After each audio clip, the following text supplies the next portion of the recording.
15 दिन में प्रदोष आती है, हर 15 दिन में प्रदोष आती है। संसार का व्यक्ति यदि किसी तीर्थ में नहीं जा सकता, संसार का व्यक्ति कोई तीर्थ नहीं जा सकता, संसार का व्यक्ति कोई तीर्थ में जाकर स्नान नहीं कर सकता, संसार का व्यक्ति किसी तीर्थ में जाकर किसी पवित्र नदी का यदि स्नान नहीं कर पाता, तीर्थ नहीं जा पाता या भगवान शंकर का भजन नहीं कर पाता, हर 15 दिन में प्रदोष आती है।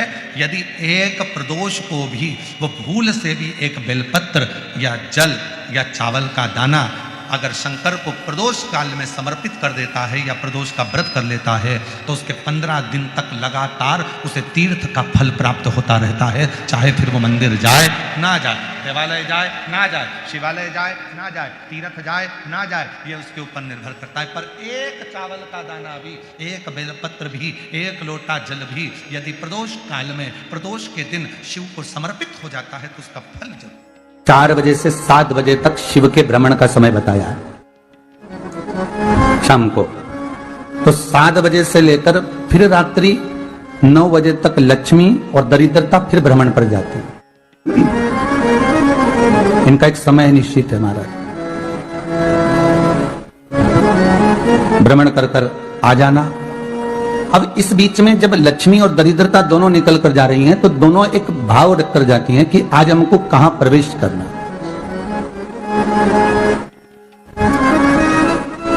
आज हमें किस जगह पर प्रवेश करना है, आज हमें कहां पहुंचना है, आज हमें किस जगह जाना है। और जिस नगर में जिस मार्ग से लक्ष्मी और दरिद्रता निकल कर जाती है, ये दोनों का जब निकलना होता है, इनको स्थान दिया गया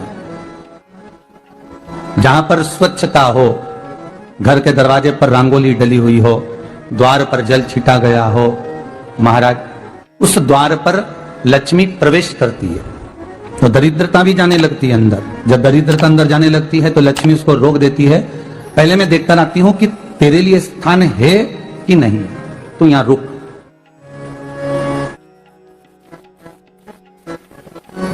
कुछ देर तक दरिद्रता बाहर खड़ी रहती है और लक्ष्मी जी की बड़ी बहन जब दरिद्रता बार बार अंदर जाने का प्रयास करती है तो लक्ष्मी जी कहती हैं, जीजी तू इतनी बड़ी होकर तुझे मालूम है तू तेरा सम्मान होना चाहिए, आदर होना चाहिए, और तू अंदर चली जा और कोई तेरा सम्मान ना करे तो कितना बुरा लगेगा, इसलिए तू बाहर खड़ी रह। मैं अभी आई, अंदर जाती है। और जब लक्ष्मी जी भ्रमण कर लेती हैं, अंदर प्रवेश कर कर आती हैं और प्रवेश कर कर आती हैं तो दरिद्रता पूछती है चले अंदर, तो लक्ष्मी जी कहती हैं तुझे मालूम नहीं है क्या जीजी कि जिस घर में मैं प्रवेश कर जाती हूं उस घर में फिर दरिद्रता नहीं जा सकती, क्योंकि ये तेरा वचन था, ये तेरा वचन था। अपन दोनों का जब मंगल विवाह हुआ था, मेरा विवाह जब नारायण के साथ में हुआ और तुम्हारा विवाह जब दुस्साह मुनि के साथ हुआ, दरिद्रता का विवाह दुस्साह मुनि के साथ हुआ, जब अपना दोनों का विवाह हुआ था तो अपन दोनों ने एक वादा करा था कि जिस घर में लक्ष्मी प्रवेश कर जाएगी उस दिन फिर दरिद्रता नहीं जाएगी, और जिस घर में दरिद्रता प्रवेश कर जाएगी उस घर में फिर लक्ष्मी नहीं जाएगी। अब जब मैं अंदर देख कर आ गई हूं तो तू अंदर नहीं जा सकती, अर्थात लक्ष्मी के चरण जिस घर में पड़ गए उस घर में फिर दरिद्रता प्रवेश नहीं कर रही। चलते चलते फिर दरिद्रता ने देखा और लक्ष्मी जी इसको लेकर गई और लक्ष्मी जी ने देखा कि इसके दरवाजे पर जल नहीं छीटा गया, इसके दरवाजे पर ना रंगोली डली है, इसका द्वार साफ नहीं हुआ है, इसके द्वार पर दीप नहीं है, इसके द्वार पर कलश नहीं है, इसके दरवाजे पर ढेर सारा कचरा पड़ा हुआ है, कोई स्वान कोई कुत्ता गंदगी भी कर कर चला गया है, कहीं बिल्ली ने गंदगी कर रखी है, कहीं जीवों ने कुछ गंदा गिरा रखा है। तो फिर लक्ष्मी जी कहती है जी अब मैं होकर आ गई थी ना, अब तू जा, तू होकर आ, और दरिद्रता प्रवेश करती है। तो अंदर जाकर क्या देखती है दरिद्रता कि इतनी सवेरे से मैं घूमने इनके दरवाजे पर आई और ये तो सब चादर तान के चकाचक गुर्राटा भर भर कर सो रहे हैं। तो दरिद्रता कह देती है तुम्हारा भाग्य ही बेकार है, तुम्हें क्या करूं, तुम ऐसे ही सोते रहो। और दरिद्रता गुस्से में बाहर निकल कर आती है, लक्ष्मी से कहती है लक्ष्मी तू इसके घर में जाना ही मत। तो दरिद्रता को कहती है जीजी तेरी बात नहीं मानूंगी क्या मैं? लक्ष्मी जी बोली मैं तेरी बात नहीं मानूंगी, बिल्कुल नहीं जाऊंगी इसके घर में, तू चिंता मत कर। चल आगे चले, फिर आगे बढ़े। ये लक्ष्मी और दरिद्रता का प्रवेश है। आपके घर का द्वार, आपके घर का दरवाजा। फिर निवेदन करूंगा एक बहुत सुंदर बात हमें महाराष्ट्र से सीखना चाहिए। हमें साउथ से सीखना चाहिए, दक्षिण से। जिस समय पर भक्ति देवी यमुना जी के घाट पर रो रही थी, अपने पुत्र ज्ञान और वैराग्य को गोदी में लेकर, समय देवऋषि नारद ने प्रश्न किया था कि तुम कहां पर पोषित हुई हो, तुम्हें ऊर्जा कहां से प्राप्त हुई? तो कहा मैं गुजरात से तो चली हूं।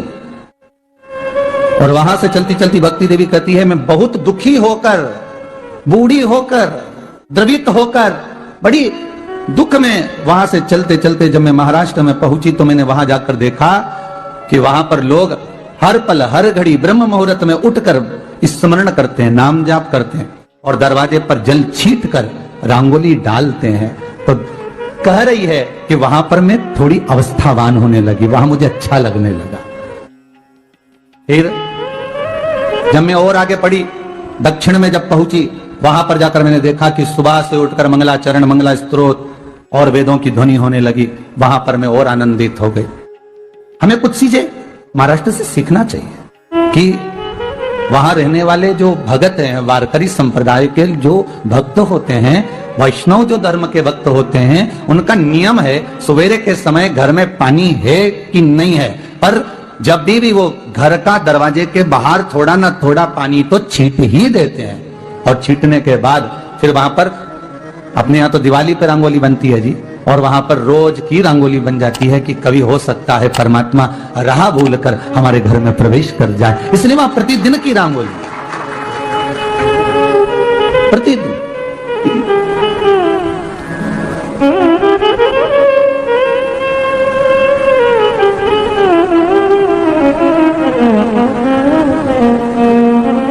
हमें सीखना चाहिए थोड़ा सा।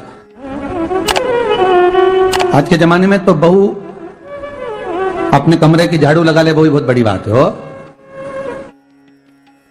खड़ी खड़ी बहू ये देखती रहेगी कि नौकरानी सही से झाड़ू लगा रही, वहां से लगा के लाओ, इधर से हेड के ले जाओ, वहां से कचरा सोरो, वहां से पोछा लगाओ। खड़ी रहेगी, उंगली से बताती रहेगी, पर इतना नहीं बनेगा कि सेविका से, नौकरानी से, दासी से कह दे कि तू मम्मी पापा के कमरे की लगा ले, मैं मेरे कमरे की लगा लूंगी, तू जा उधर।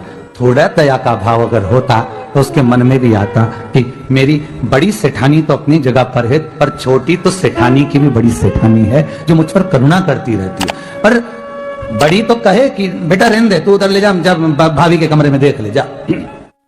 उसके बच्चों का बड़ा खिलारा रहता ना, तो उधर देख ले जा, तो जरा उधर, माँ उधर भेज रही है।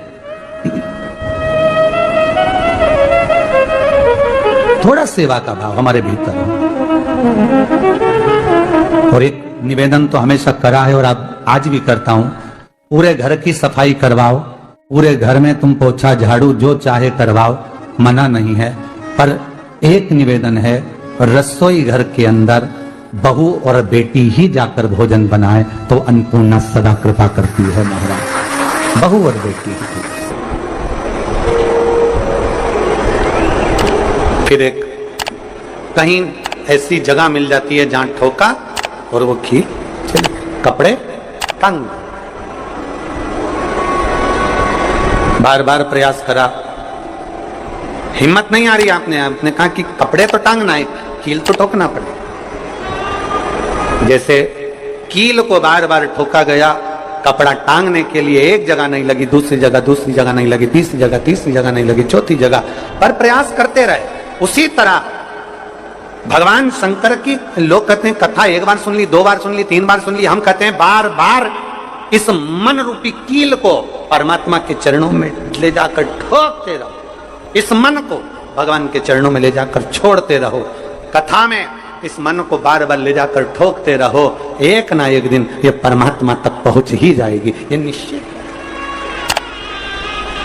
थोड़ा प्रयास आपको करना पड़ेगा, थोड़ी मेहनत आपको करना पड़ेगी, प्रेशर बढ़ा, थोड़ा मेहनत, थोड़ा प्रयास आपको करना। और मैंने तेरे ही भरोसे बाबा, तेरे ही भरोसे हवा बिच उड़ती जावांगी बाबा, डोर हथ को छड़ी लावे कटी जाएगी भोले मैं तेरी कदम। अब मन को लगाते रहो, शिव महापुराण की कथा में चित्त लगाते रहो। टीवी खोलो तो शंकर की कथा ढूंढो, टीवी खोलो तो ये देखो कि आस्था चैनल पर कहां कुबेरेश्वर महादेव आ रहा है, कहां कुबेर भंडारी आ रहा है।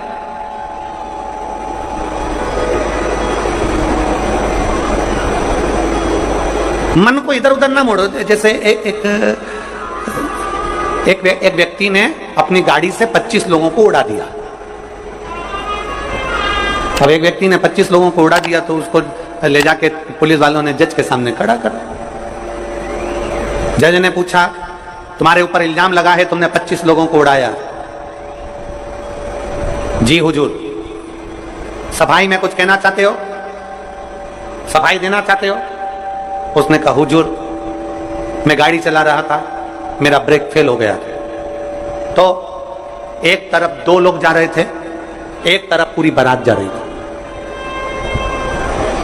अब आप बताओ हुजूर, जज साहब मुझे गाड़ी का हैंडल कहां घुमाना था? जज साहब ने कहा 25 लोगों से तो अच्छा था कि 2 लोगों पर गाड़ी चढ़ाता, 2 लोगों को उड़ा देता, पर 25 क्यों उड़ाए तूने? जज साहब आप बिल्कुल सत्य कह रहे हो, मैंने अपना हैंडल 2 लोगों की ओर ही घुमाया था, पर वो बारात में घुस गए थे। मैंने तो 2 के लिए ही हैंडल घुमाया था, पर वो बारात में घुस गए। हम भी ऐसे ही हैं। हमें शिव जी को 1 लोटा जल चढ़ाना है, हमें शंकर जी का भजन करना है, हमें भगवान को भजना है, हमें कथा सुनना है। हम जाते बड़े मन से कि हमें कथा सुनना है, कथा सुनना है, कथा सुनना है, कथा सुनना है, और मालूम पड़े कथा में जाकर बैठे, कोई इधर बात कर रहा था, कोई उधर बात कर रहा था, कोई पीछे आवाज लगा रहा था, कोई कुछ नहीं, तो तुरंत जितने बैठे रहेंगे ना, तुम सबका ध्यान एकदम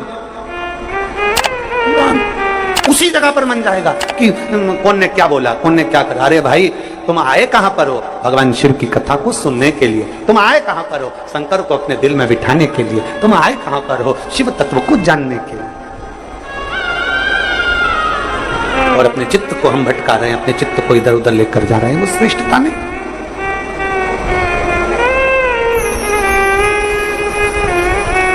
जिस समय पर ब्रह्मा जी ने सृष्टि की रचना करी,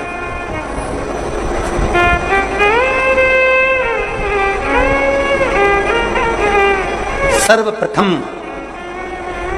ब्रह्मदेव सृष्टि की रचना करना प्रारंभ करते हैं और देखते हैं कि यह संपूर्ण ब्रह्मांड को मुझे अच्छा बनाना है, प्रबल बनाना है, श्रेष्ठ बनाना है, इसकी रचना करना है, इसका विस्तार करना है।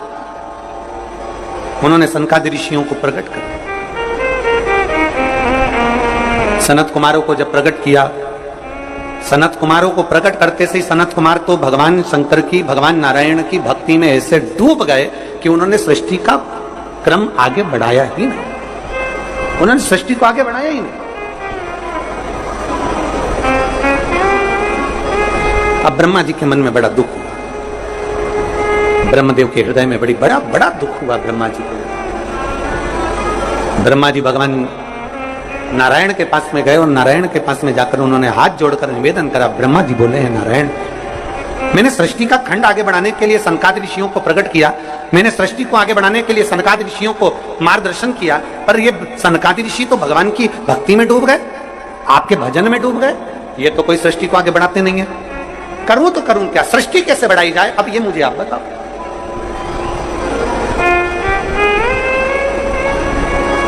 शिव कथा कहती है,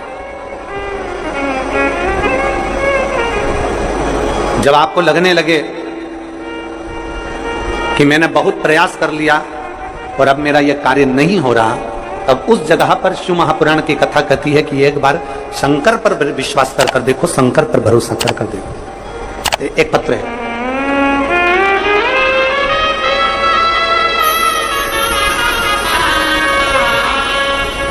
मेरा नाम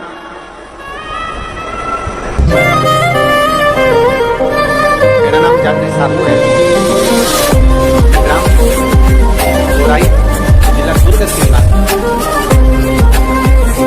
एक 7 साल की बेटी है जिसका नाम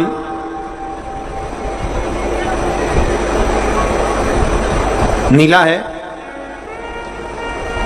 7 वर्ष की बेटी है। कहीं बैठी हो तो हाथ हिला सकती है। मेरा नाम जंत्री साहू है। मैं ग्राम बोराई, जिला दुर्ग की निवासी हूँ। मेरी 7 साल की बेटी है, कहीं बैठी है बच्ची, आई है साथ में, ले आओ उसको, धीरे धीरे ले आओ, ले आओ उसको, धीरे धीरे लेकर आओ। 7 साल की बेटी है। 9 फरवरी को स्कूल से आई और अचानक वो बात कर रही थी तो तुतलाने लगी। तुतलाते तुतलाते उसकी आवाज चली गई, गिर गई। कमर, पैर, हाथ कुछ काम नहीं कर रहा था। बाद में उसने आंखों को भी बंद कर लिया, सुनने की शक्ति भी चली गई। गुरुदेव, हम तुरंत उसको लेकर डॉक्टर के पास भागे। जब डॉक्टर के पास गए तो डॉक्टर ने जब जांचें करना प्रारंभ करा और जांच करते करते करते करते मालूम पड़ा कि इसको एक बीमारी हो गई है जो 2 लाख बच्चों में एक बच्चे में होती है, जिसका नाम GBS है। जिस बीमारी के अंतर्गत शरीर के, गला पकड़ रहा है भाई, जिस बीमारी के अंतर्गत शरीर के एक एक अंग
चार बजे से 7 बजे तक शिव के भ्रमण का समय बताया है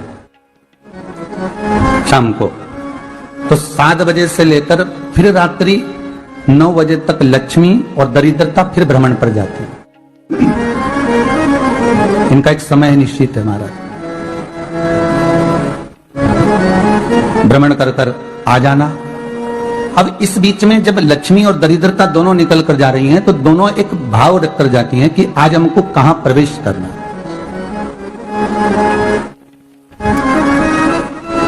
आज हमें किस जगह पर प्रवेश करना है, आज हमें कहां पहुंचना है, आज हमें किस जगह जाना है। और जिस नगर में जिस मार्ग से लक्ष्मी और दरिद्रता निकल कर जाती है, ये दोनों का जब निकलना होता है, इनको स्थान दिया गया जहां पर स्वच्छता हो, घर के दरवाजे पर रंगोली डली हुई हो, द्वार पर जल छिटा गया हो। महाराज, उस द्वार पर लक्ष्मी प्रवेश करती है तो दरिद्रता भी जाने लगती है अंदर। जब दरिद्रता अंदर जाने लगती है तो लक्ष्मी उसको रोक देती है। पहले मैं देखकर आती हूं कि तेरे लिए स्थान है कि नहीं, तू यहां रुक।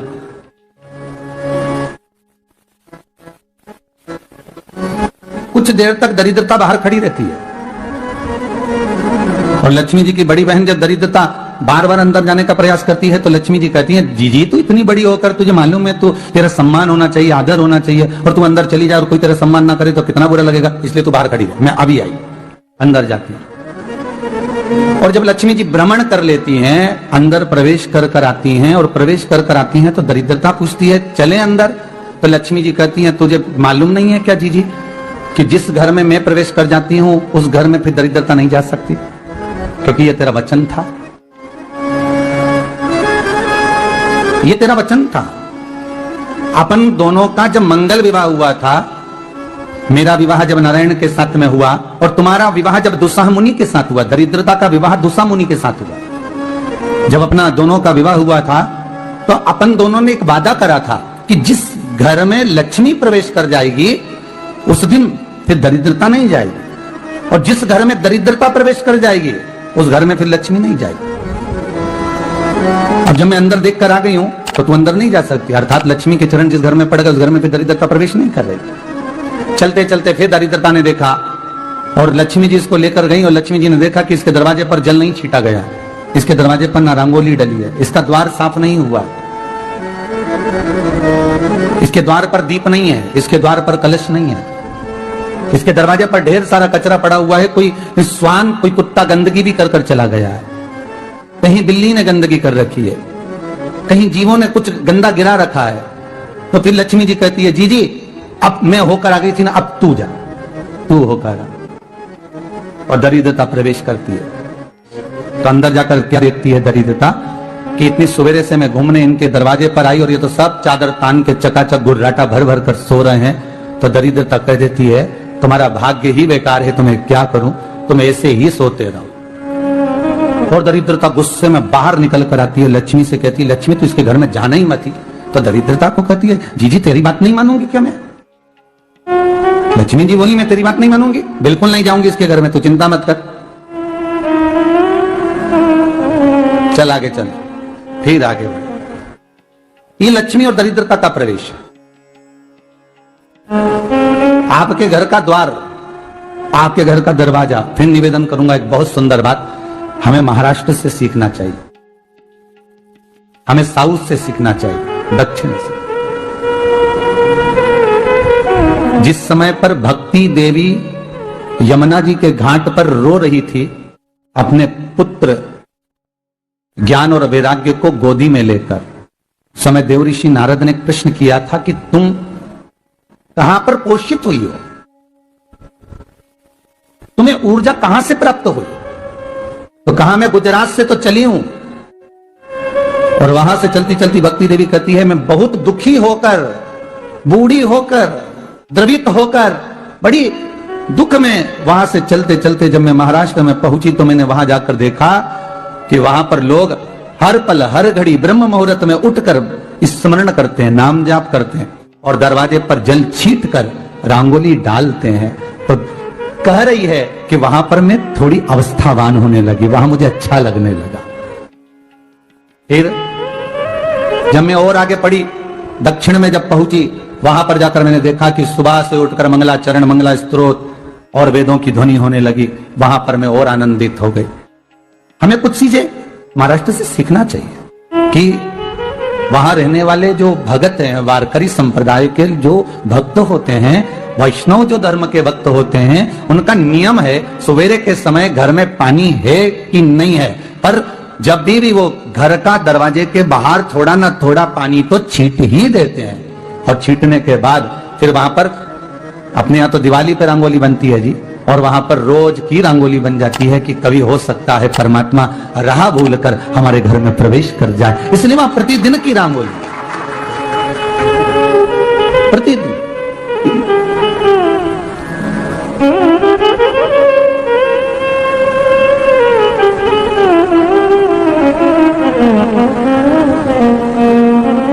हमें सीखना चाहिए थोड़ा सा। आज के जमाने में तो बहू अपने कमरे की झाड़ू लगा ले, वो भी बहुत बड़ी बात है। हो खड़ी खड़ी बहू ये देखती रहेगी कि नौकरानी सही से झाड़ू लगा रही, वहां से लगा के लाओ, इधर से हेड के ले जाओ, वहां से कचरा सोरो, वहां से पोछा लगाओ। खड़ी रहेगी, उंगली से बताती रहेगी, पर इतना नहीं बनेगा कि सेविका से, नौकरानी से, दासी से कह दे कि तू मम्मी पापा के कमरे की लगा ले, मैं मेरे कमरे की लगा लूंगी, तू जा उधर। थोड़ा दया का भाव अगर होता तो उसके मन में भी आता कि मेरी बड़ी सेठानी तो अपनी जगह पर है, पर छोटी तो सेठानी की भी बड़ी सेठानी है जो मुझ पर करुणा करती रहती है। पर बड़ी तो कहे कि बेटा रहने दे, तू उधर ले जा, भाभी के कमरे में देख ले जा। उसके बच्चों का बड़ा फैलारा रहता ना, तू उधर देख ले जा, तो जरा उधर, माँ उधर भेज रही है। थोड़ा सेवा का भाव हमारे भीतर हो। और एक निवेदन तो हमेशा करा है और अब आज भी करता हूं, पूरे घर की सफाई करवाओ, पूरे घर में तुम पोछा झाड़ू जो चाहे करवाओ, मना नहीं है। पर एक निवेदन है, रसोई घर के अंदर बहू और बेटी ही जाकर भोजन बनाए तो अन्नपूर्णा सदा कृपा करती है महाराज। बहू और बेटी। फिर एक कहीं ऐसी जगह मिल जाती है जहां ठोका और वो खींच चले, कपड़े तंग। बार बार प्रयास करा, हिम्मत नहीं आ रही। आपने कहा कि कपड़े तो टांगना है, कील तो ठोकना पड़े। जैसे कील को बार बार ठोका गया, कपड़ा टांगने के लिए एक जगह नहीं लगी, दूसरी जगह नहीं लगी, तीसरी जगह नहीं लगी, चौथी जगह पर प्रयास करते रहे। उसी तरह भगवान शंकर की, लोग कहते हैं कथा एक बार सुन ली, 2 बार सुन ली, 3 बार सुन ली, हम कहते हैं बार बार इस मन रूपी कील को परमात्मा के चरणों में ले जाकर ठोकते रहो। इस मन को भगवान के चरणों में ले जाकर छोड़ते रहो।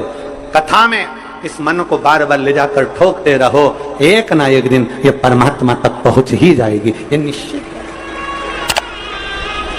थोड़ा प्रयास आपको करना पड़ेगा, थोड़ी मेहनत आपको करना पड़ेगी।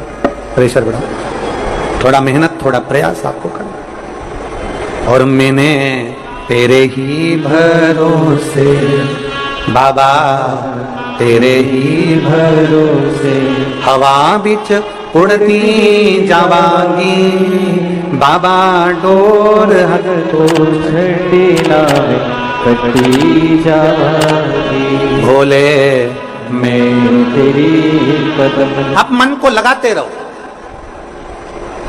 शिव महापुराण की कथा में चित्त लगाते रहो। टीवी खोलो तो शंकर की कथा ढूंढो, टीवी खोलो तो ये देखो कि आस्था चैनल पर कहां कुबेरेश्वर महादेव आ रहा है, कहां कुबेर भंडारी आ रहा है।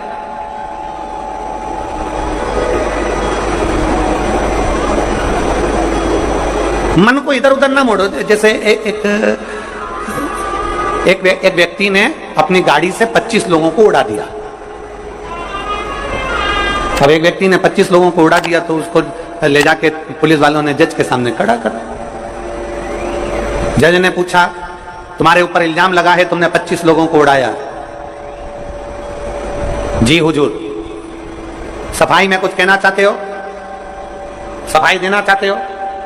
उसने कहा, हुजूर मैं गाड़ी चला रहा था, मेरा ब्रेक फेल हो गया तो एक तरफ 2 लोग जा रहे थे, एक तरफ पूरी बारात जा रही थी।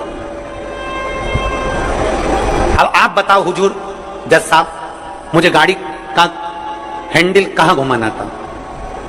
जज साहब ने कहा 25 लोगों से तो अच्छा था कि 2 लोगों पर गाड़ी चढ़ाता, 2 लोगों को उड़ा देता, पर 25 क्यों उड़ाए तूने?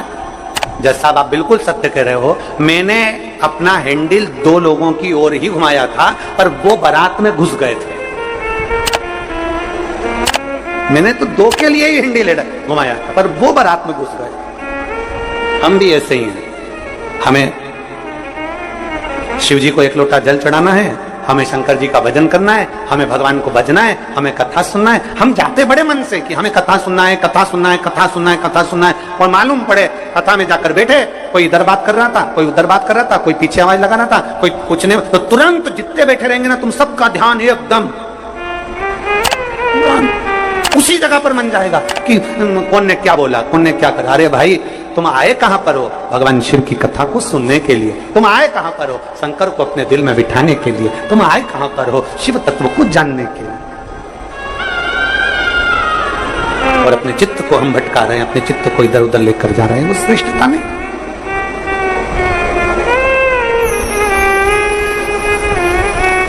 जिस समय पर ब्रह्मा जी ने सृष्टि की रचना करी,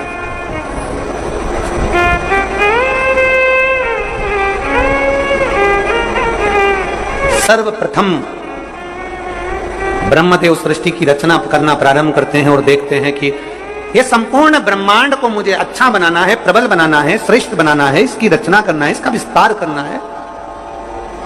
उन्होंने सनकादि ऋषियों को प्रकट किया।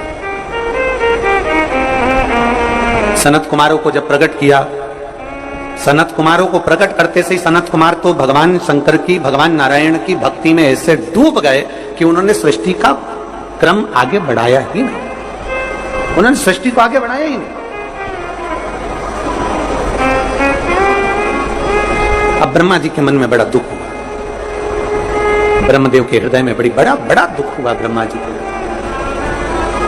ब्रह्मा जी भगवान नारायण के पास में गए और नारायण के पास में जाकर उन्होंने हाथ जोड़कर निवेदन करा। ब्रह्मा जी बोले हैं, नारायण, मैंने सृष्टि का खंड आगे बढ़ाने के लिए सनकादि ऋषियों को प्रकट किया, मैंने सृष्टि को आगे बढ़ाने के लिए सनकादि ऋषियों को मार्गदर्शन किया, पर ये सनकादि ऋषि तो भगवान की भक्ति में डूब गए, आपके भजन में डूब गए, ये तो कोई सृष्टि को आगे बढ़ाते नहीं है।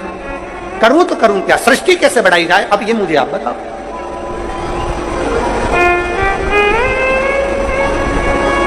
शिव कथा कहती है, जब आपको लगने लगे कि मैंने बहुत प्रयास कर लिया और अब मेरा यह कार्य नहीं हो रहा, तब उस जगह पर शिव महापुराण की कथा कहती है कि एक बार शंकर पर विश्वास कर देखो, शंकर पर भरोसा कर देखो। एक पत्र है,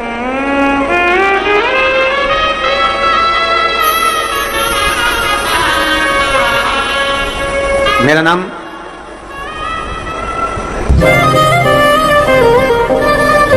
जागृति साहू है, ग्राम बुराई, जिला दुर्ग से 7 साल की बेटी है जिसका नाम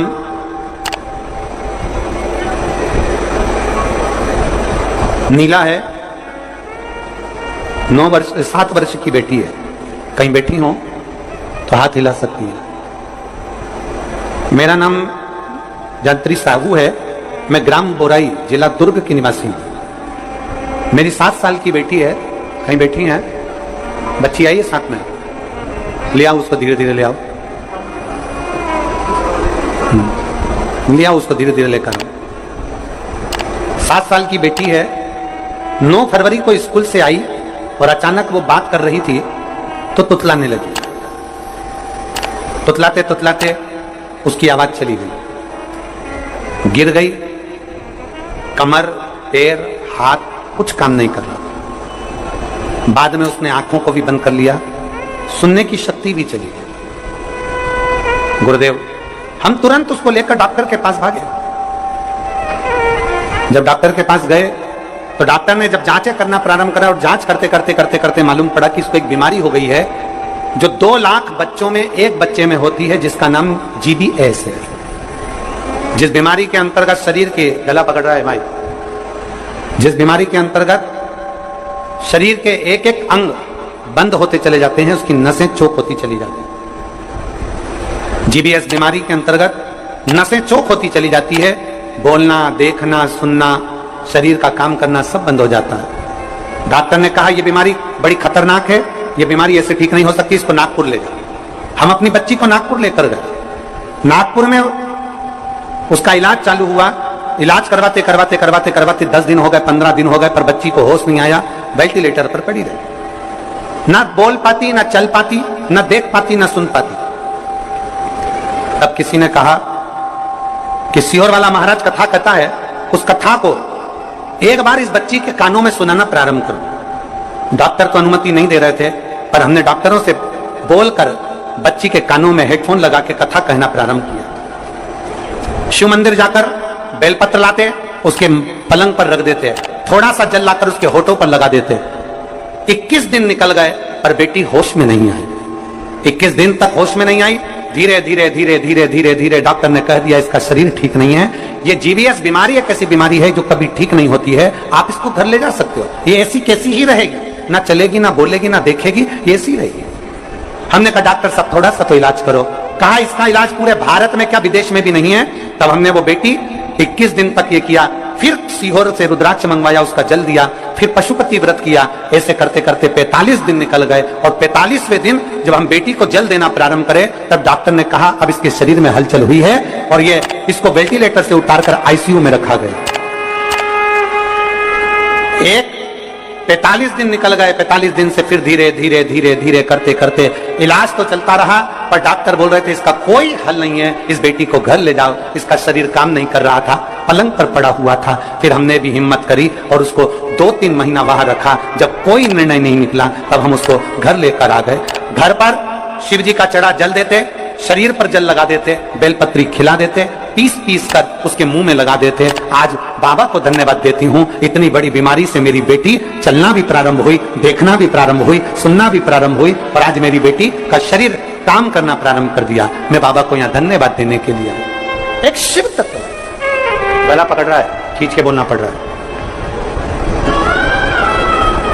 शिव के प्रति एक अविरल भक्ति, शंकर के प्रति एक विश्वास, एक भरोसा जागृत।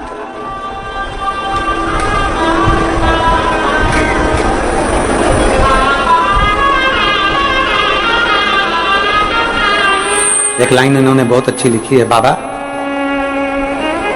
मेरी बच्ची को और मुझको 4 महीना जो देखना पड़ा, मैं भोलेनाथ से केवल ये प्रार्थना करने के लिए आई हूं कि ऐसा कभी किसी बच्ची को और किसी मां को देखना ना पड़े। बस इतनी कृपा करो। शिव ओगड़ी है, शिव त्रिकालदर्शी है, शिव शंभु ओगड़ी, त्रिकालदर्शी, कैलाशी, अविनाशी है। ब्रह्मा जी कह रहे हैं सृष्टि कैसे बढ़े, सृष्टि की रचना कैसे हो। भगवान नारायण ने कहा कि आप एक काम करो, भगवान शिव के पास में जाओ, शंकर जी के देवादिदेव महादेव के पास में जैसे ही पहुंचे, भगवान शंकर से प्रार्थना करी ब्रह्मा जी ने कि मैं सृष्टि को कैसे बढ़ाऊं, मैं सृष्टि की रचना कैसे करूं, इसको बढ़ाऊं कैसे, क्या करा जाए।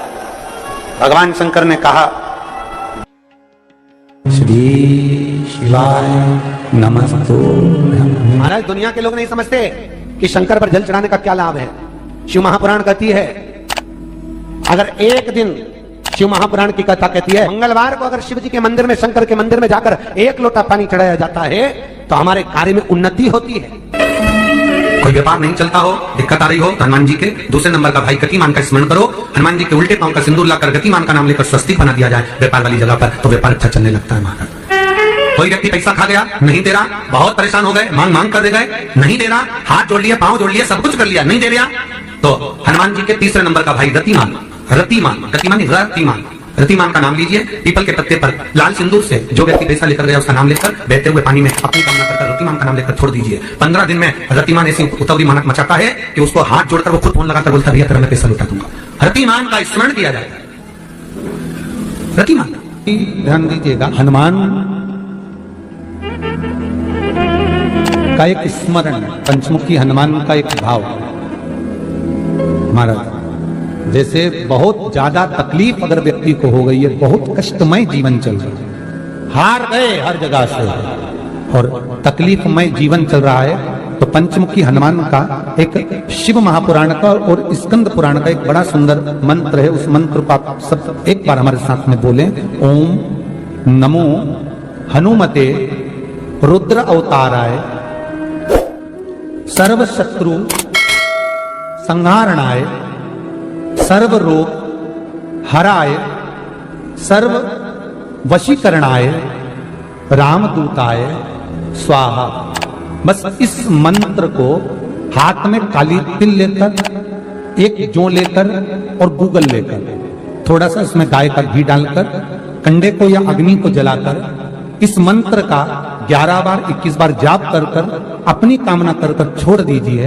कैसा भी रोग हो, बीमारी हो, कष्ट हो, दुख हो, तकलीफ हो, 21 दिन के अंदर वो आनंद आना प्रारंभ कर देता है। इस मंत्र स्कंद पुराण का, शिव महापुराण का ये मंत्र मूल पंचमुखी हनुमान सुख दे। और एक और चीज याद रखिए हमारे, यदि कोई काम के लिए जा रहे हो, कोई व्यापार के लिए जा रहे हो या नौकरी करने के लिए जा रहे हो और लगी नहीं रही, बहुत तकलीफ पा रहे हो, सर्विस ही नहीं लग रही, बहुत कष्टमय हो गया, तो निवेदन करूंगा 5 पीपल के पत्ते पर बेसन के 5 लड्डू घर में बने हुए, गाय के घी के 5 लड्डू रख लो, उस लड्डू के बीचों बीच एक आटे का दिया और उसमें तिल्ली का तेल डालकर इसी मंत्र का प्रयोग कर पंचमुखी हनुमान का किसी भी हनुमान के मंदिर में जाकर, दक्षिण मुखी हनुमान के मंदिर में जाकर उसको रख कर आ जाइए। इसके बाद आप उस काम के लिए जाइए, आपका काम सफल हो जाएगा। आपको किसी को नहीं कहना पड़ेगा कि हाथ जोड़ना नहीं पड़ेगा, किसी के पांव नहीं पड़ना पड़ेंगे, तुरंत काम होगा। बस इस मंत्र का स्मरण कर कर पंचमुखी हनुमान का भूतेश्वर जो मंत्र है वो सुख देने वाला। पूरे घर में वास्तु के हिसाब से केवल एक दीवार ऐसी होती है जहां पर हनुमान जी का चित्र लगाया जाए,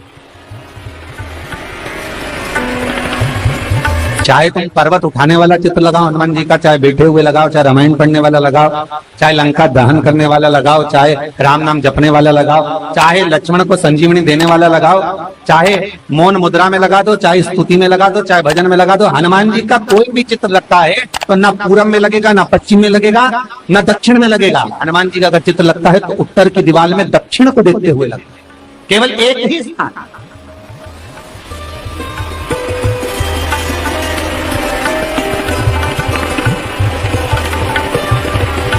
जैसे पूर्वजों के चित्र को, पितरों के चित्र को, गए हुए हमारे जीवों के चित्र को दक्षिण में विराजमान किया जाता है, उसी तरह हनुमान को उत्तर में विराजमान कर कर दृष्टि दक्षिण में कर दी।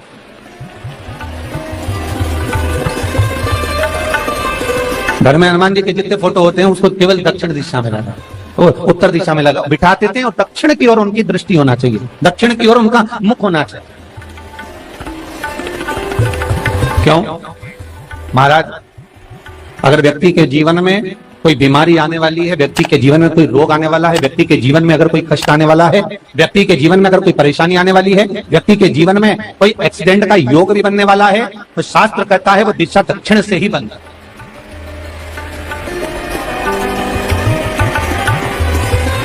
ये दक्षिण जो दिशा है ये यम की दिशा।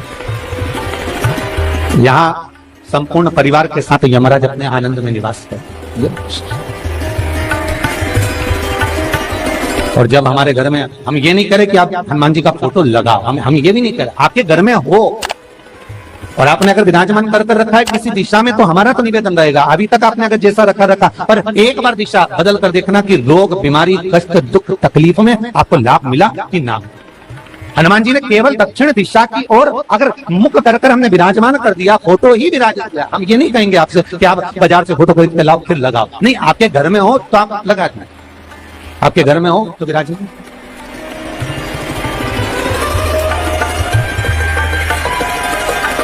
अच्छा, कितनी विपरीतता वो भी आप जरा जानिएगा महाराज, कि शंकर भगवान के ऊपर जो जल चढ़ाया जाता है उसकी जलाधारी उत्तर में जाती है महाराज।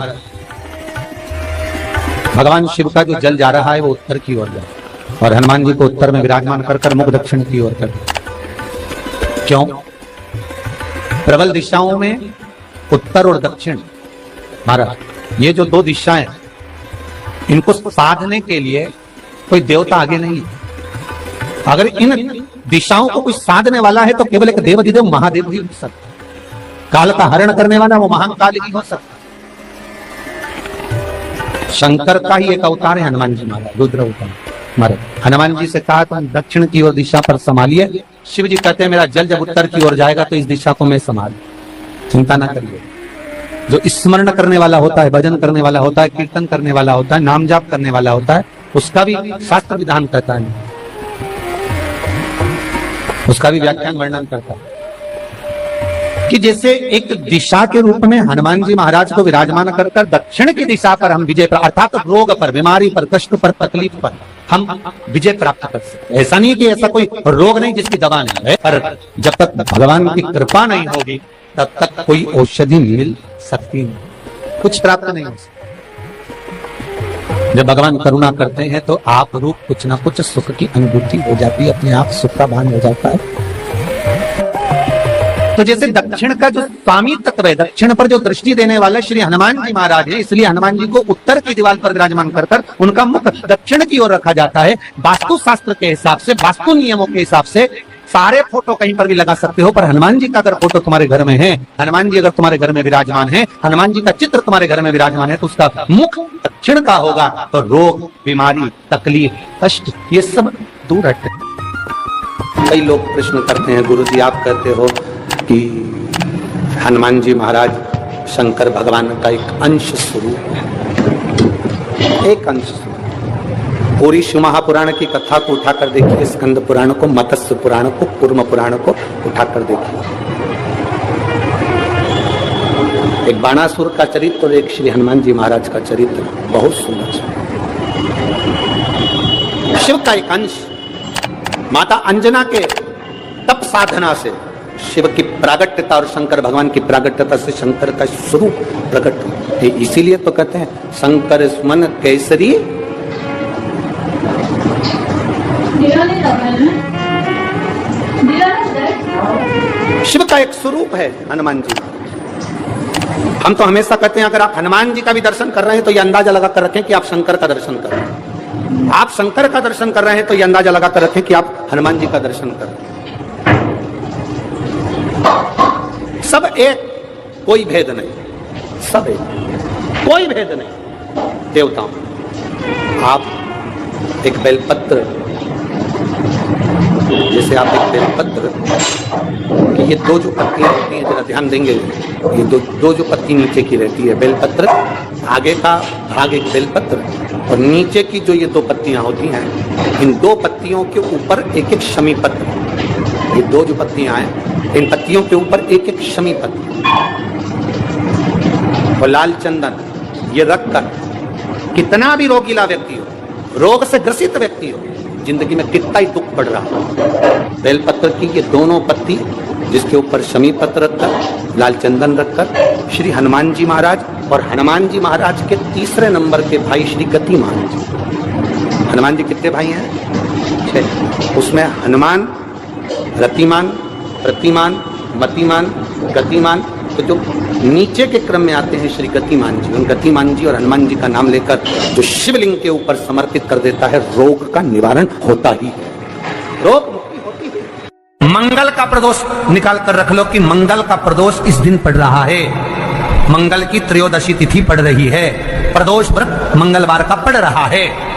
और जिन लड़का लड़की को मंगल होते हैं, जिन कन्या और वर को मंगल होते हैं, केवल शंकर भगवान के मंदिर में जाकर चौमुखी दिया, 4 बत्ती का दिया आटे का, उसमें घी डालकर लड़की शंकर भगवान के मंदिर में मात्र 7 बार शंकर पे से उतार कर 3 बार स्वतः उतार कर शिव के मंदिर में रख देती है, उसका मंगल आड़े आता ही नहीं है, मंगल नहीं आता सामने। मंगल प्रदोष व्रत का इतना महत्व है महाराज। जब जिस महीने में जो प्रदोष पड़ा करे, जब प्रदोष पड़े, बन सके 1 बेलपत्र, बन सके 5 बेलपत्र, शमी पत्र, हरे मूंग,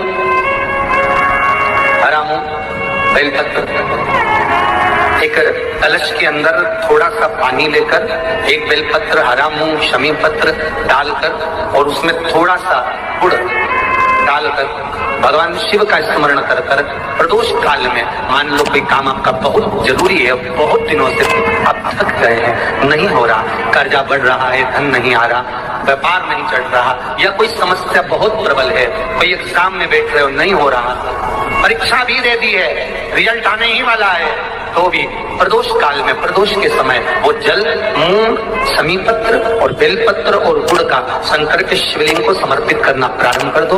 2 या 3 प्रदोष करोगे, बाबा आपकी मनोकामना शीघ्र पूर्ण कर देगा। शंकर भगवान पर चढ़े हुए जल जब नीचे की ओर आता है, जिस जगह पर जल गिरता है उस जगह पर मात्र एक दुर्गा प्रदोष के दिन अपनी कामना कर कर इस शरीर के सुख के लिए शंकर भगवान के जल गिरने वाले स्थान के पास में अवधूतेश्वर महादेव के नाम से रख दी जाती है, तो जिंदगी में कभी बड़ी बीमारी नहीं आती। उसी तरह जिससे रोग को समाप्त करने के लिए दुर्गा का प्रयोग किया जाता है। कभी ऐसा योग लगे आपके जीवन में कि आप जिस व्यापार को अपने तरह, उस व्यापार में आपको फल नहीं मिला, फिर आपने व्यापार चेंज करा, फिर बदल कर देखा, फिर उस व्यापार को कर देखा, उसमें फल नहीं मिला, फिर आपने वापिस व्यापार को बदलने का विचार किया, तो हमारा निवेदन रहेगा उस व्यापार को बदलने से पहले एक काम जरूर कर देखो। 3 स्थान पर बेलपत्र को चढ़ा कर देखिएगा।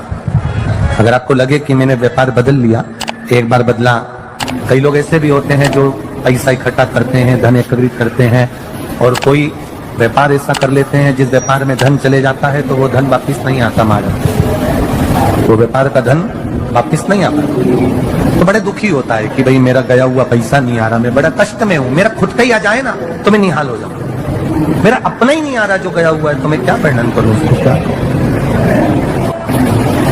उनके लिए भी ये प्रयोग, ये शिव विद्येश्वर संहिता का ये भाव बड़ा सुंदर है।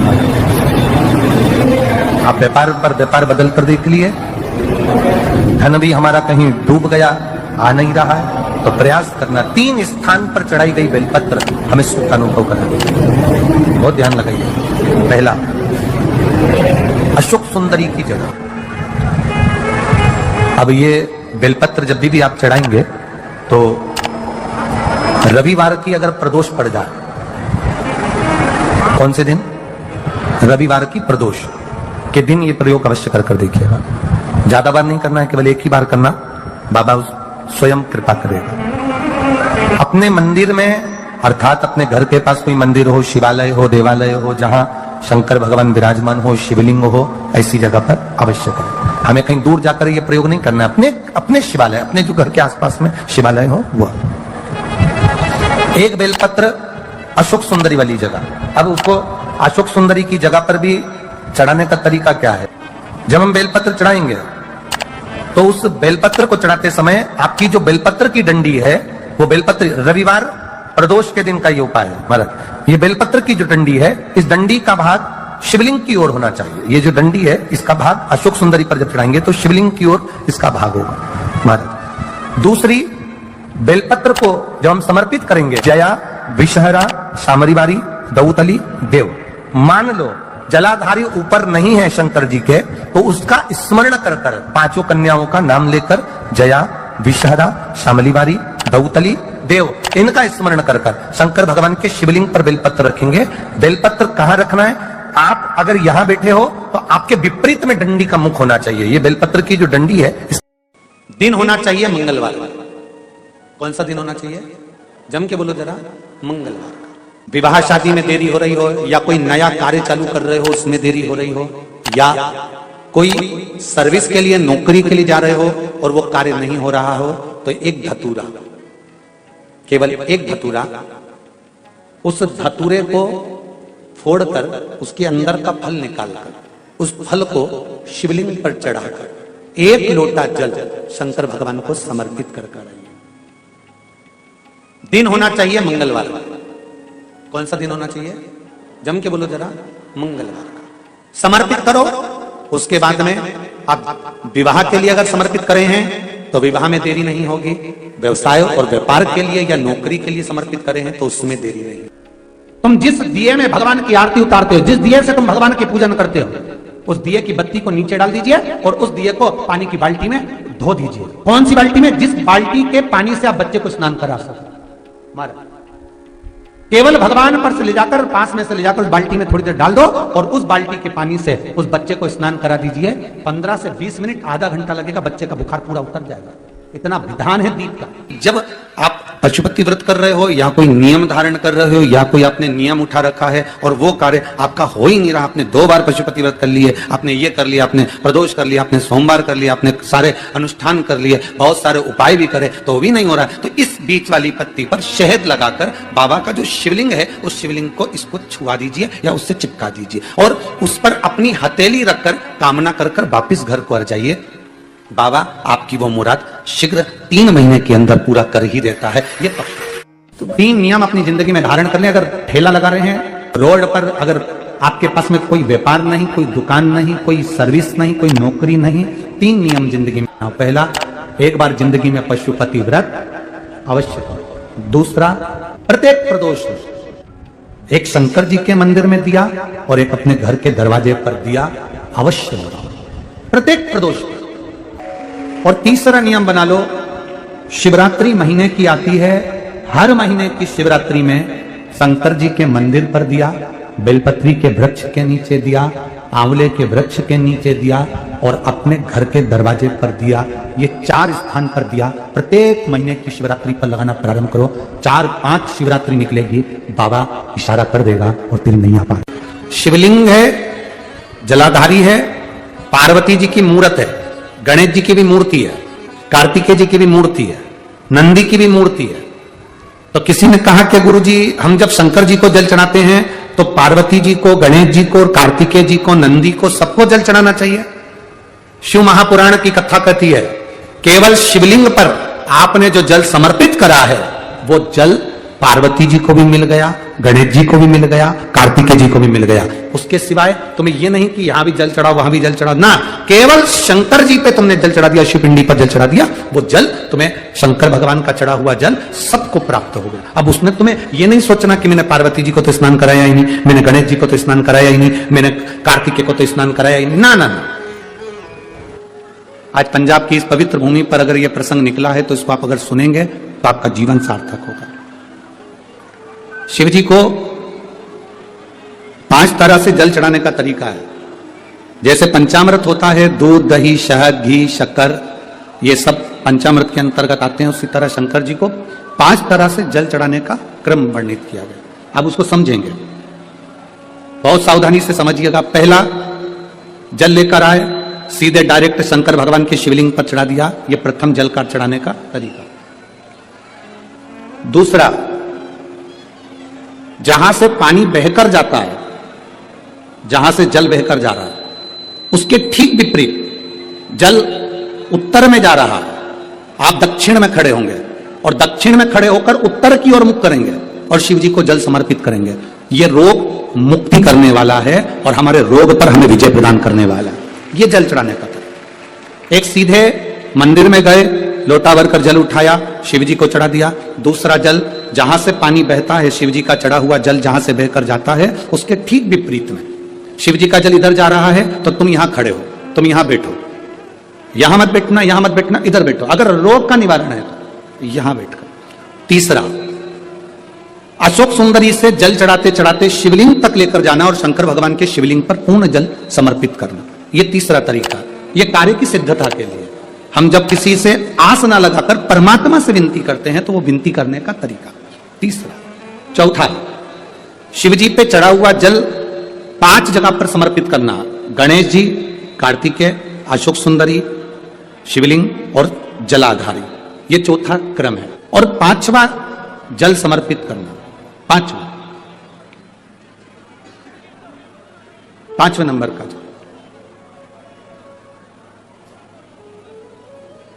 शिव जी को 5वें नंबर का जो जल आता है, जो जलाधारी है, ऊपर जिसमें पानी भरा रहता है और नीचे एक एक बूंद टपकता रहता है, जलाधारी में जल समर्पित कर कर उसी जल को बचाकर अशोक सुंदरी वाली जगह पर थोड़ा सा चढ़ाकर उसी में से जल शिवलिंग पर जब हम समर्पित करते हैं तो हम जिस कार्य के लिए जा रहे हैं वो कार्य सफल हो। धतूरे का जो पुष्प है उसको 2 जगह पर समर्पित किया जाता है। अशोक सुंदरी के स्थान पर जो खिला हुआ भाग है उसको इस तरह से रखते हैं कि शिवलिंग की ओर उसका खिला भाग जाए और डंडी का भाग इधर गणेश जी, कार्तिकेय जी और 33 कोटि जो देवी देवता हैं उस ओर उसका भाग जाए। एक। दूसरा, शिवलिंग पर जब हम धतूरे का पुष्प समर्पित करते हैं तो उस फूल का खिला हुआ जो भाग होता है उसका मुख हमारी ओर होना चाहिए। बहुत अंतर है महाराज। कनेर का पुष्प इससे विपरीत में चलता है। कनेर का जो पुष्प होता है उसकी डंडी का मुख हम अपनी ओर रख लेते हैं और खिला हुआ भाग महादेव की ओर करते हैं। जिसका व्यापार ना चले, व्यवसाय ना चल रहा हो, बहुत ज्यादा कष्ट में जीवन निकल रहा हो और बहुत ही ज्यादा तकलीफ हो रही हो तो धतूरे को हल्दी में डुबोकर शंकर भगवान को 12 बजे समर्पित करें। उस धतूरे को वापस उठा लाएं 5-10 मिनट के बाद श्री शिवाय नमस्तुभ्यम बोलकर लाल कपड़े में उसको बांधकर व्यापार वाली जगह में कहीं पर भी उसको बांध दिया जाए। व्यापार पीछे नहीं हटता, व्यापार अग्रण्य भाव में बढ़ता चले जाता है। महाराज, हल्दी में डुबोना पड़ता है। जलाधारी, अशोक सुंदरी वाला स्थान, ये जो जलाधारी है, बेटियों के स्थान से जलाधारी तक जो कनेर के माला बनाकर स्पर्श कर कर लगा देता है, शिवरात्रि के दिन प्रदोष काल के समय पर उस पति पत्नी में कितना भी झगड़ा हो रहा हो, आपस में प्रेम बनना प्रारंभ हो जाता है। अदालत का केस धीरे धीरे समाप्त हो। ये भी अलग अलग होते हैं। पहला दिया होता है पणाती दिया। मैं चैनल वालों से कहूंगा, अगर आपके पास में क्योंकि हमने पहले भी कथा में कहा कि जिस जिस जगह का स्मरण कराएं उस जगह का फोटो भी आप दिखाएंगे तो उसका आनंद कथा सुनने वालों को, ऑनलाइन वालों को मिलेगा। पहला होता है पणती दिया। ये पणती दिया मट्टी का दीप, जिस दीप के अग्रभाग को थोड़ा सा बड़ा कर दिया जाता है, उसको पणती दिया कहते हैं। ये पणती दिया जब भी भगवान के सामने लगाया जाता है तो इस दिए को सम्मुख में जब रखा जाता है तो दिए का जो लौकिक मुख होता है वो अपनी ओर होना चाहिए। पणती दिए की जो लो है, बाती है, उसका मुख अपनी ओर होना चाहिए। विष्णु पुराण कहती है अगर इस दिए की बाती भगवान की ओर रहती है तो हमें तपन की अनुभूति होती है, पर इस दिए की बाती जब हमारी ओर होती है तो हमारे शरीर में कोई बड़ी बीमारी आने वाली होती है तो वो कट जाती है हमारा। पणती विष्णु पुराण में दूसरा दीप कहा गया है निरंजन दीप। विष्णु पुराण में दूसरे दीप का वर्णन निरंजन दीप। जिस निरंजन दीप में महाराज आपने देखा होगा डमरू जैसी आकृति होती है, अगर चैनल पे कथा देख रहे होगे तो इनके पास में अगर होगा तो अवश्य दिखाएंगे। निरंजन, इस निरंजन दीप में डमरू की आकृति होती है, रखने का भाग और ऊपर का भाग इस तरह से, और ऊपर उसमें दिए लगाए के लिए बाती का स्थान रहता है। किसी किसी में 5 कंगूरे होते हैं, किसी किसी में 6 कंगूरे होते हैं। इसको निरंजन दीप कहते हैं। महाराज विष्णु पुराण के 5वें अंश में लिखा गया निरंजन दीप भगवान के सम्मुख में राइट भाग में लगाया जाता है। भगवान का जो स्थान होता है, भगवान का जो मंदिर होता है, तो भगवान का राइट, आपका होगा लेफ्ट।